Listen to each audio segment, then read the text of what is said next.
Assalamualaikum warahmatullahi wabarakatuh. Saya Miftah Farid dari kelas PAI 2C dan saya akan membawakan presentasi dengan judul Menghidupkan Nurani dengan Berpikir Kritis.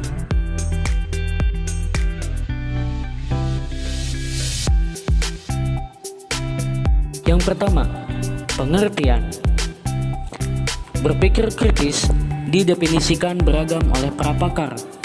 Menurut Mertes, berpikir kritis adalah sebuah proses yang sadar dan sengaja yang digunakan untuk menafsirkan dan mengevaluasi informasi dan pengalaman dengan sejumlah sikap reflektif dan kemampuan yang memandu keyakinan dan tindakan. Berangkat dari definisi di atas, sikap dan tindakan yang mencerminkan berpikir kritis terhadap ayat-ayat Allah Subhanahu wa Ta'ala atau informasi ilahi adalah berusaha memahaminya dari berbagai sumber, menganalisis dan merenungi kandungannya, kemudian menindaklanjuti dengan sikap dan tindakan positif.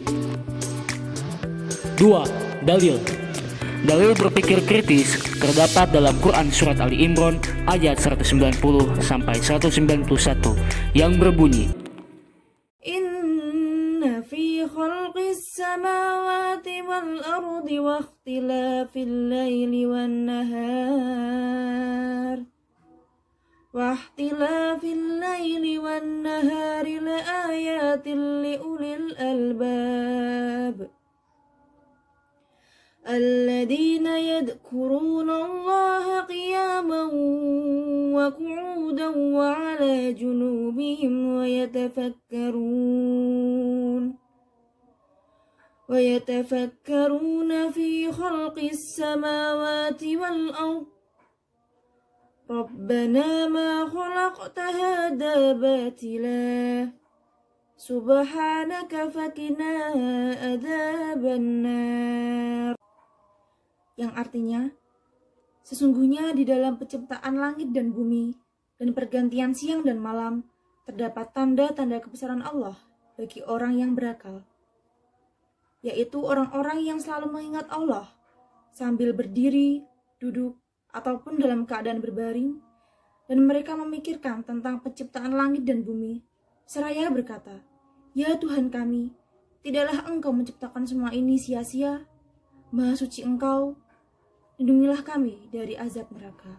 Shadaqallahul adzim. 3. Penerapan tajwid. Untuk penerapan tajwid, kita bisa lihat di dalam gambar berikut.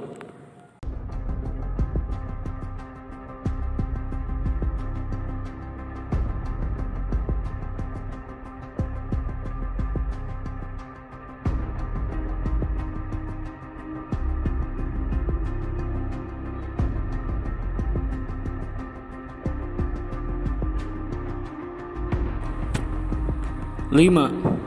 Asbabun Nuzul. At-Tabari dan Ibnu Abi Hatim meriwayatkan dari Ibnu Abbas radhiyallahu an bahwa orang-orang Quraisy mendatangi kaum Yahudi dan bertanya, bukti-bukti kebenaran apakah yang dibawa Musa kepadamu? Dijawab, tongkatnya dan tangannya yang putih bersinar bagi yang memandangnya. Kemudian mereka mendatangi kaum Nasrani dan menanyakan, bagaimana halnya dengan Isa? Dijawab, Isa menyembuhkan mata yang buta sejak lahir dan penyakit sopak serta menghidupkan orang yang sudah mati. Selanjutnya, mereka mendatangi Rasulullah SAW dan berkata, mintalah dari Tuhanmu agar bukit sopak itu menjadi emas untuk kami. Maka Nabi berdoa dan turunlah ayat ini, mengajak mereka memikirkan langit dan bumi tentang kejadiannya, hal-hal yang menakjubkan di dalamnya seperti bintang-bintang, bulan, dan matahari serta peredarannya, laut, gunung-gunung, pohon-pohon, buah-buahan, binatang-binatang, dan sebagainya. 6. Tafsir ayat. Surat Ali Imran ayat 190 sampai 191 menjelaskan bahwa dalam penciptaan langit dan bumi serta silih bergantinya malam dan siang terdapat tanda-tanda kekuasaan Allah bagi ulul albab, yakni orang-orang yang berakal, orang-orang yang mau berpikir, orang-orang yang mau memperhatikan alam, orang-orang yang kritis. Orang yang memahami bahwa penciptaan langit dan bumi serta pergantian siang dan malam merupakan tanda-tanda kekuasaan Allah. Mereka itulah ulul albab. Sedangkan orang-orang bodoh, meskipun ia melihat langit dan bumi serta melihat pergantian siang dan malam setiap hari, mereka tidak sampai pada kebenaran itu, meskipun secara akademis dikenal pandai. Karena itulah Amr bin Hisham yang oleh kaumnya diberi gelar Abul Hakam, dalam Islam diberi gelar Abu Jahal. Sayyid Qutb menjelaskan, memikirkan kekuasaan Allah dalam menciptakan makhluk ini merupakan ibadah kepada Allah dan juga bentuk zikir kepadanya.